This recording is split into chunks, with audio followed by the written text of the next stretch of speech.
Hello बच्चों, let's read the question. What factors are mainly responsible for the formation of soil? कि कौन से factors हैं जो मेनली रिस्पॉन्सिबल होते हैं सॉइल के फॉर्मेशन के लिए? Answer, soil formation is influenced by, soil formation influenced होता है पेरेंट मटेरियल से, क्लाइमेट से, ऑर्गेनिजम्स एंड टाइम। अब एक एक करके समझते हैं। Parent material, rocks and mineral that breaks down over time create the basis of soil.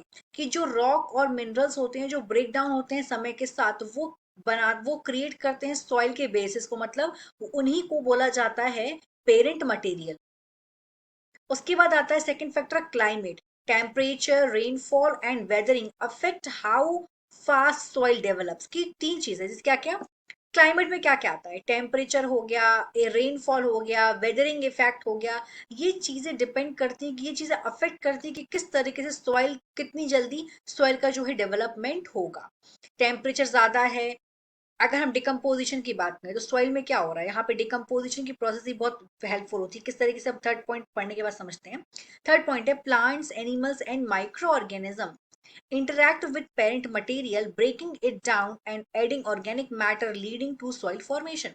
ये जो प्लांट्स होते हैं, एनिमल्स होते हैं, माइक्रो ऑर्गेनिज्म होते हैं, ये इंटरेक्ट करते हैं पेरेंट मटेरियल के साथ और ब्रेक डाउन करते हैं और उसमें ऐड करते हैं ऑर्गेनिक मटेरियल। इस तरीके से सॉइल का फॉर्मेशन करते हैं। अब हम समझते हैं कि जैसे कि जो पेड़ पौधे होते हैं उनकी पत्तियां गिरती हैं, खास और जो जानवर वगैरह मरते हैं वो, अब जो भी होता है वो सब कुछ मिक्स हो जाता है सॉइल में और उसमें साथ कुछ पेरेंट मटेरियल प्रेजेंट होते हैं। अब इसमें अगर टेम्परेचर ज्यादा होता है और अगर प्रॉपर मॉइस्चर भी होता है तो जो सॉइल का फॉर्मेशन है वो कंपैरेटिवली फास्ट होता है। इस तरीके से ये सारी चीजें अफेक्ट करती, क्लाइमेट भी कर रहा है, अगर टेम्परेचर कम ज्यादा है, टेम्परेचर वहां पर, रेनफॉल कैसा है, वहां की वेदरिंग, वेदरिंग का मतलब क्या होता है, दो पत्थर जब आपस में टकराएंगे तो वो चूर होते हैं धीमे धीमे से, इसको बोला जाता है वेदरिंग की प्रोसेस है ये। तो ये वेदरिंग ये भी अफेक्ट करता है किस तरीके से सॉइल का डेवलपमेंट हो रहा है।